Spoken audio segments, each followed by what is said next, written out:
Assalamualaikum warahmatullahi wabarakatuh. Apa kabar jagoan-jagoanku yang luar biasa? Senang sekali hari ini bisa bertemu dengan kalian yang sedang beraktivitas.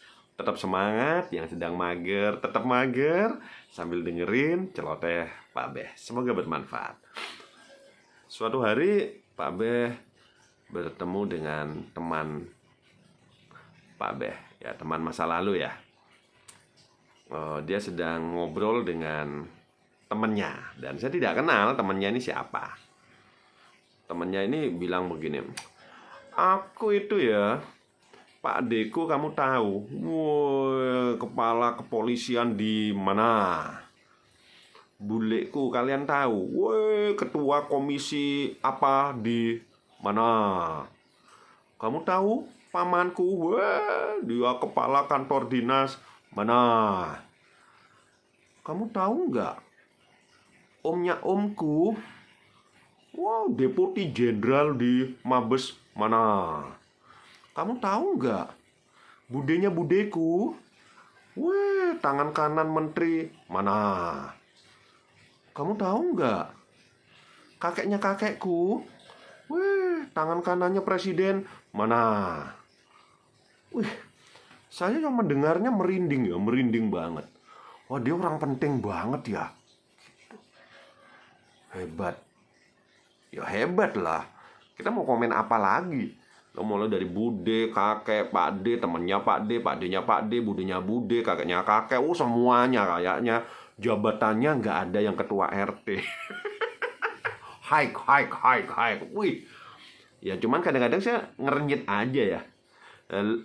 Kok lu masih ada di kota kecil ini? Iya. Ya ngernyit aja, tapi kan nggak bisa. Pak B nggak kenal dengan manusia itu. Lalu Pak B tanya, selesai dia pergi ya, orang penting, maha penting itu ya. Ya nggak tahu, mungkin di parkiran itu mungkin sepeda motornya atau mobilnya dikawal 10 patwal di depan, 20 patwal di belakang mungkin ya, karena sudah Pak D-nya sampai kakeknya itu orang-orang super hebat semua.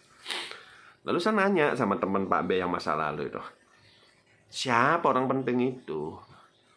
Oh, lagi teman gini. Teman. Oh, ada apa? Pak B jadi kepo. Itu ngizinin anaknya sakit. Oh, anaknya sakit. Sakit apa? Pasti dirawatnya di rumah sakit yang gaji dolar ya, mungkin ya, yang biayanya dolar gitu ya. Mount Elizabeth ngene-ngene iku mungkin. Sebet celurit. Ya, enggak. Ternyata dia cuman, oh, kemarin anaknya dihukum sama gurunya terus sekarang sakit. Oh my god. Jadi orang sepenting itu, yang katanya kakeknya, budenya, Pak D-nya, omnya, semuanya itu pejabat. Anak dia punya anak dihukum guru sakit. Ya Allah. Dan dia membanggakan semua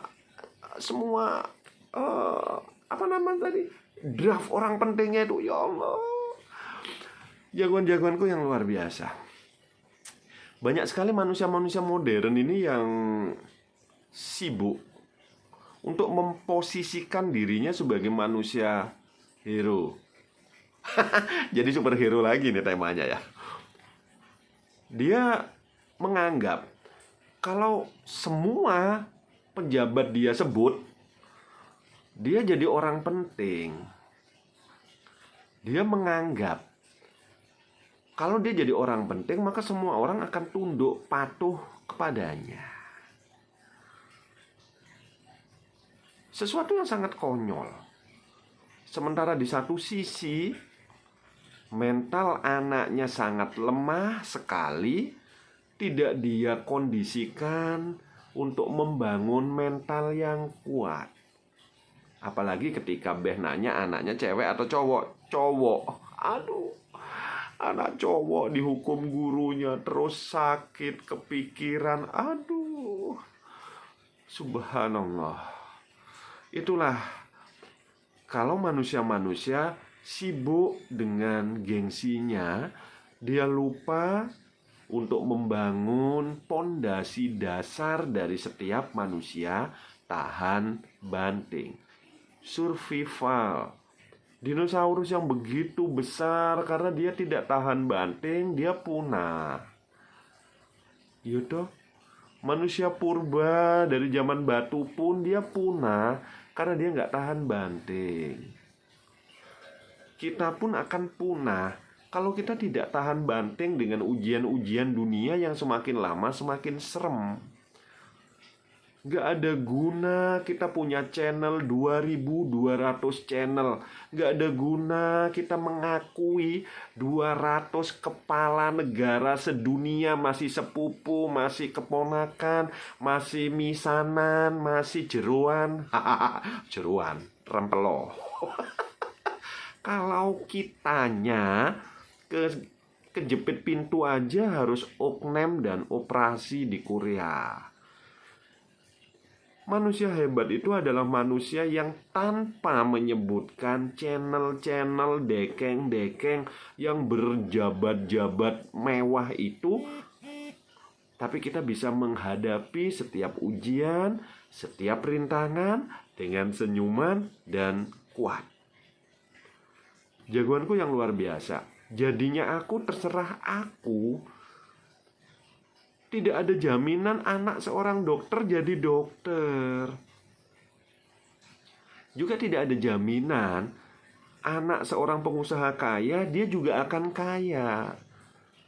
Dalam video-video Pak B zaman jadul, Pak B pernah bekerja di sebuah perusahaan yang bosnya saat itu bisa jadi, oke deh paling apa Swiss, salah satu orang terkaya di Jawa Timur. Kalau kita nggak bisa ngomong di Indonesia ya, di Jawa Timur dia salah satu orang terkaya selain keluarga rokok-rokok itu.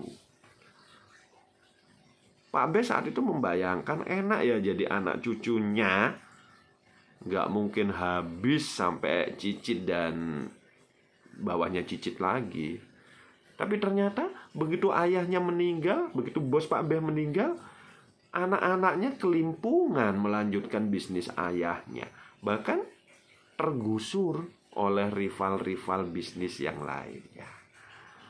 Itulah mengapa jagoanku yang penting, ngapain kita sibuk mengutarakan, mengucapkan, menjelaskan pada yang lain bahwa aku kenal A, aku sahabat B, aku keponakan ini, itu, dan sebagainya yang jabatannya tinggi-tinggi, kalau kita sendiri bukan pribadi-pribadi yang hebat. Mereka hebat, kita kan belum tentu. Proses kita hari ini menghebatkan diri kita, bukan mengakui sebagai kenalan dekat. Apalagi kalau kita mau membuka kitab sedikit, ngapain kita punya backing manusia? Backing kita Tuhan. Dalam video tempo hari Pak B mengatakan, aku plus Tuhan sama dengan cukup. Nggak usah aku plus kepresidenan, kepala staf presiden, aku plus kepala sektor ini, aku plus kepala ketua ini, aku plus panglima ini. Nggak perlu. Aku plus Tuhan cukup. Hatimu akan damai. Kau akan lolos dari seleksi alam. Kau akan bisa mengikuti semua alur, semua tantangan, dan menjadi the winner di dunia ini. Percayalah, mereka yang masih suka bawa-bawa bekeng, suka menjelaskan aku saudaranya ini, itu, dan sebagainya, yang orang-orang hebat yang dia sebut, berarti dia tidak hebat. Dia cuma sembunyi di balik nama besar yang mereka sebutkan. Kenapa dia sembunyi? Karena dia memang zone quality. Manusia yang sebenarnya minim manfaat. Dan anak-anak B harus menjadi anak-anak yang banyak manfaat dong. Tuhan sudah mengizinkan kita hidup. Tuhan sudah memberikan mandat masing-masing di pundak kita. Tuhan sudah memberikan kita kemampuan masing-masing. untuk berproses menjadi pribadi hebat supaya mandat di pundak kita bisa terselesaikan, bisa tercapai dengan baik, sehingga nanti kelak saat kita sudah kembali dan bertemu dengan Tuhan, banyak sekali kisah-kisah kehidupan yang akan kita ceritakan kepada Tuhan, yang pastinya kisah-kisah superhero kita. Kita adalah Kapten Amerika untuk kita dimanapun kita berada. Senang sekali bertemu dengan kalian. Fokuslah untuk memperbaiki diri. Fokuslah untuk selalu dekat dengan Tuhan. Gak perlu bingung dekeng siapa-siapa, karena dekeng yang terhebat di dunia ini Tuhan. Senang sekali bertemu dengan kalian yang sedang berproses untuk menjadi orang hebat dan dekat dengan Tuhan. Sukses selalu, selamat menikmati malam minggu. Assalamualaikum.